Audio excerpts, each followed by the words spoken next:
And before your father, who owned nothing, he became enraged. And he took out his sword, who called himself the Clement. Before him there was somebody else, and after you, a hotel, this belongs. Check in, be there for a few days, leave. Somebody else comes into the same rooms, stays there for some time and leaves.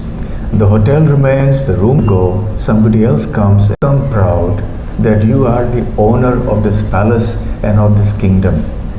Because these are temporary possessions.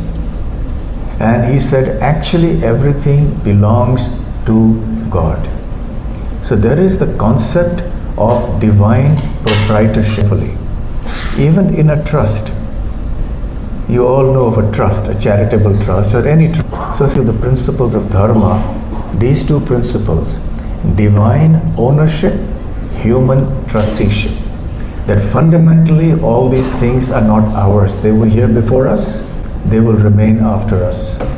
But we are here for the small duration of our stay as trustees. So we are meant to look after this. In our Shastras, there is a principle or a concept called the Ishavasyam concept. The Isha Upanishad, and permit me for a small Sanskrit shloka. Ishavasyam idam sarvam yat kincham jagatyam jagat tena tyaktena bhunjitha ma gadah kasya svidhanam. The meaning of this verse is that everything, animate and inanimate, everything in this creation has a divine origin. It belongs to the Supreme, to God.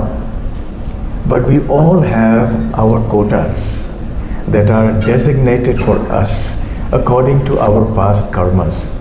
So therefore someone has a certain amount of intelligence, certain amount of wealth and capability and so on. And someone else has a different combination of all of these things. That is our quota. And we should be satisfied with our quota, and we should be satisfied with what honest endeavor brings, rather than make money for oneself, which is fair enough. It's a legend of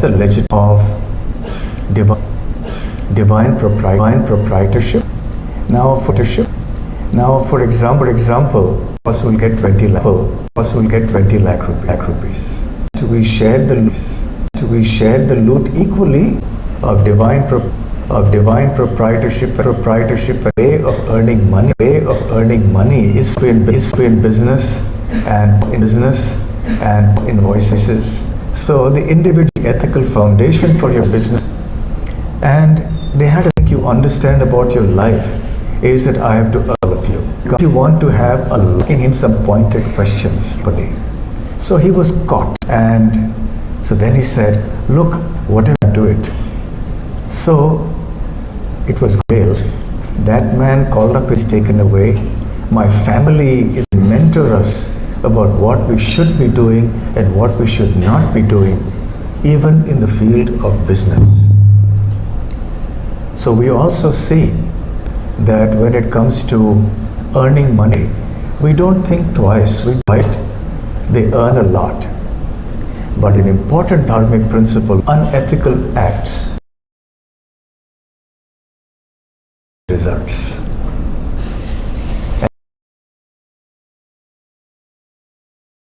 So all the unethical things that are done by people to earn more money out of greed, that is a standard of happiness. Eventually that karma will come around to bite them. This is a very important point. So when it comes to the dharmic process of earning money, we have to keep in mind that if we neglect the principles of dharma and ethics in making our money, eventually it will come back to haunt us. Actually, there is a section, so I've forgotten the details now, and it mentioned what kind of lifespan they would have. The businesses that started where the earning was adharmic, for how long would they sustain and what would be the consequences. No such business lasts for long. I hope somebody does some research and comes up with more data from the corporate world about how different types of businesses flourished like a meteor or shooting star for a while. They shone brightly.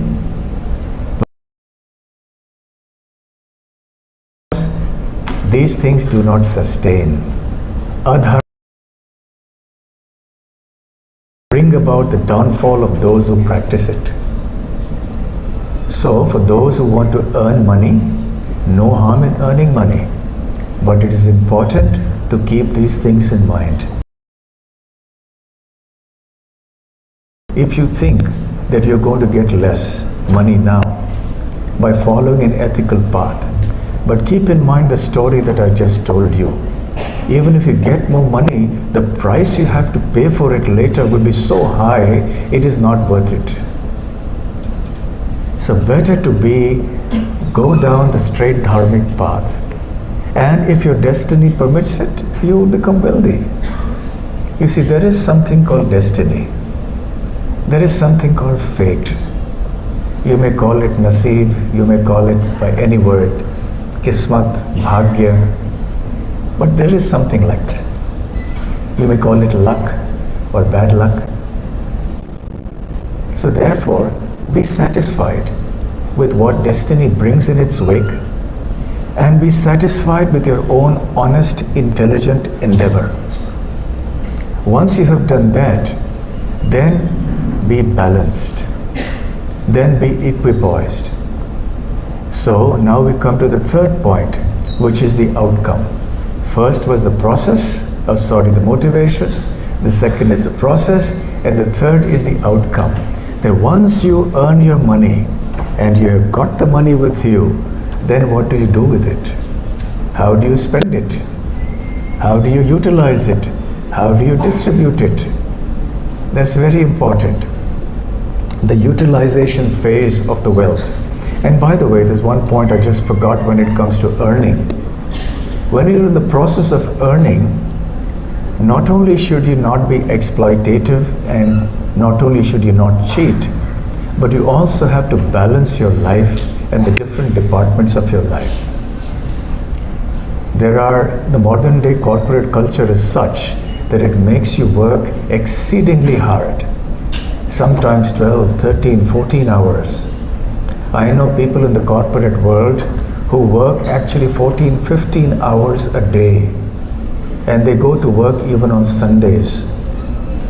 I've seen a better corporate culture in the Western countries, where at least there is some kind of a work-life balance. Somehow in India, which is the land of spirituality and dharma, here people lose control and they just overdo things to such a degree that they burn out, and there are severe cases of health problems and stress-related issues in the corporate world because we have not been able to balance out our thirst for wealth. So whether it is our health, whether it is our family, whether it is our other interests that we want to pursue in life, it is important that we strike the proper work-life balance in the process of earning money. So this is a part of the process of earning money. Now coming to the spending part of it. If one has started out with the wrong foundation, that success in life means that I should get a lot of money and I should enjoy life, I should be flying from all the hot spots in the world, I should be enjoying in all the 5-star hotels and partying and drinking and eating and so on and so forth. If that is our philosophy of life, if the foundational principles are faulty, then everything else we build on that will also be faulty, just like in the case of those bank robbers. So if the motivation is wrong, it is philosophically, spiritually, dharmically wrong, then the earning stage can never be correct. So then we will spend all this money, which has been ill-gotten in any case, and spend it for all kinds of hedonistic purposes. Once the money comes, dharmic principles state, our Vedic scriptures state, that it has to be divided into the following categories. One part of the amount that you earn or your business earns, either you as an individual or for your business, you should keep a certain part for yourself and your family. Or if it's a company, keep a certain part for the company's expenses and so on. Second, you should keep it also for reinvesting in the business. And if you are an individual, you should save up something for the future. So that's the second element of how you should utilize your money. The third is that you should utilize it for some kind of charitable purpose, some sharing. It is very important to learn the principles of detachment and balance by parting with one's hard-earned money for a good cause, not for the wrong cause, but for a good cause. That brings about a sense of balance, a sense of detachment within us, which is very important, because the more we are attached, the more miserable we are. So we share it. And finally, according to our scriptures, wealth has to be utilized for a larger spiritual, social cause. So therefore, if your money is being earned for the right reasons, in the right manner, and disbursed or spent in the right manner, as we have discussed, you are doing business according to dharmic principles. In short, this is it. Now, I don't know how many of you are familiar with Bhagavad Gita. You have all heard of the text, Bhagavad Gita. How many of you have heard of the book Bhagavad Gita? Please raise your hand. Okay, thank you. And how many of you have heard of a certain concept in the Bhagavad Gita which is called the three modes of nature? Sattva, Rajas, Tamas. How many of you have heard? Oh, that's very nice. So I'm very, very important conceptual tool that the Bhagavad Gita and the Vedic scriptures give us to analyze anything and everything in this world. You can classify or categorize anything according to these three modes. For example, a cow is in the mode of goodness, a tiger is in the mode of passion, a donkey or a camel is in the mode of ignorance. You get a sense of it. Even though I have not explained to you what Sattva, Rajas, Tamas are, but you're getting a sense already with just one example. A pub where there's a lot of drinking going on, prostitution going on, it's in Tamas, the mode of ignorance.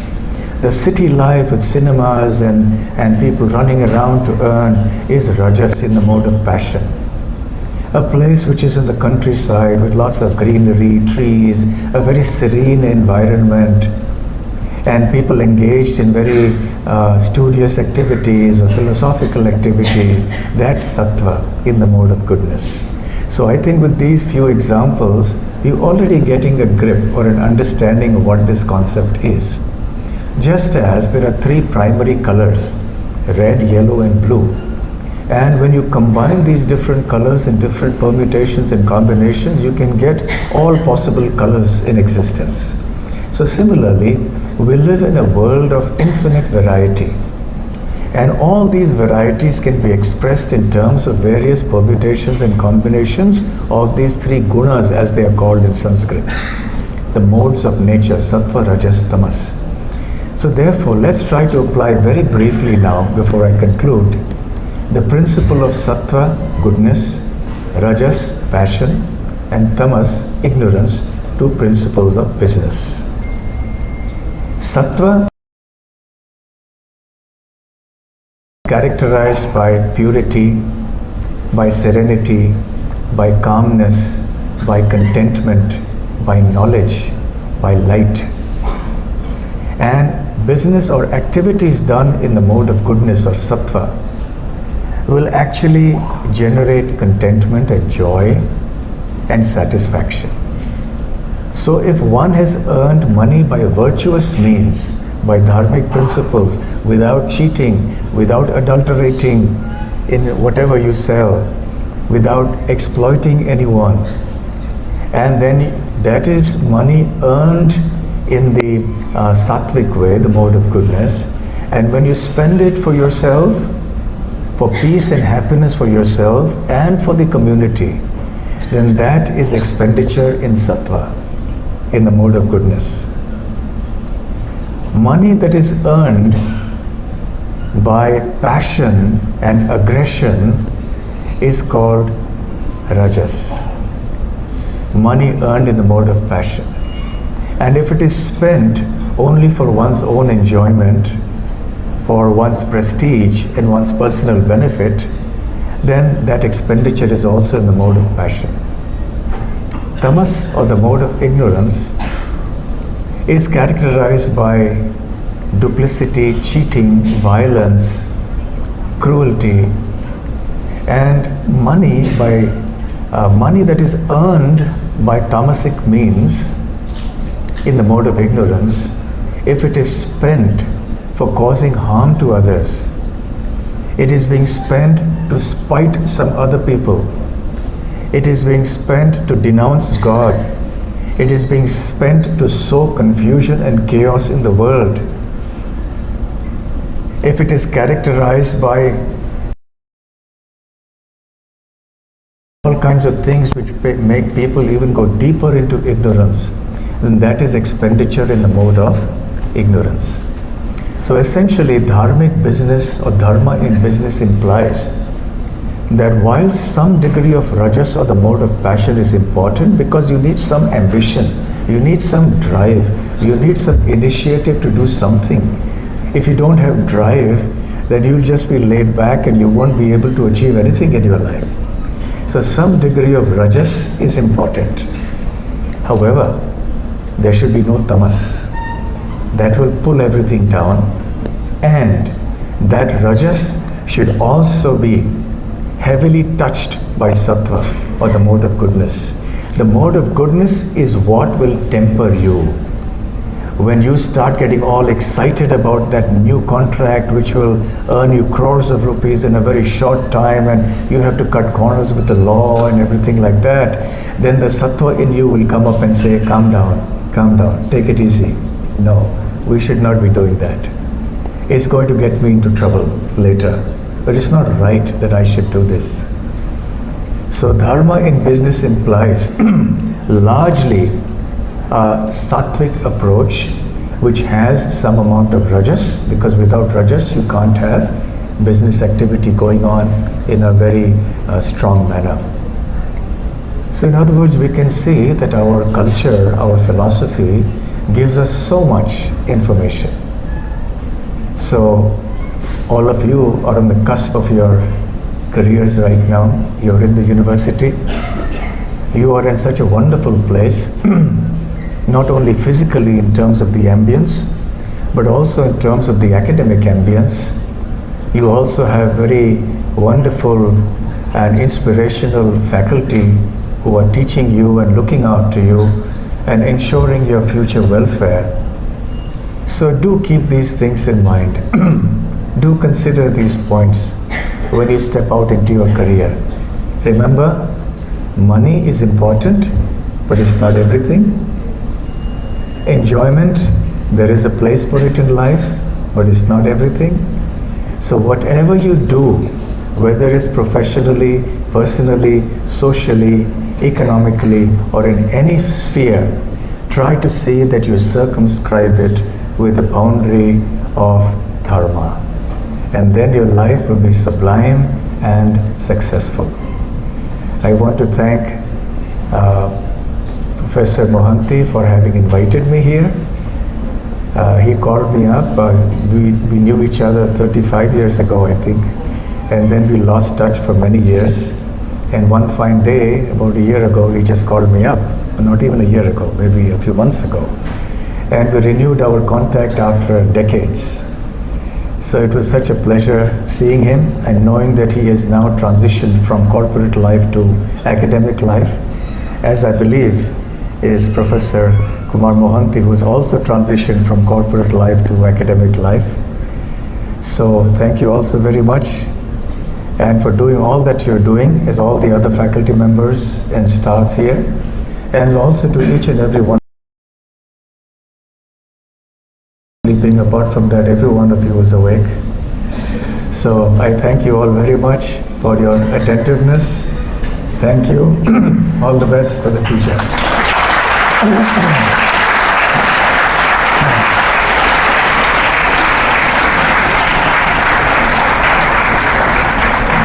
Do we have time for questions? Yes.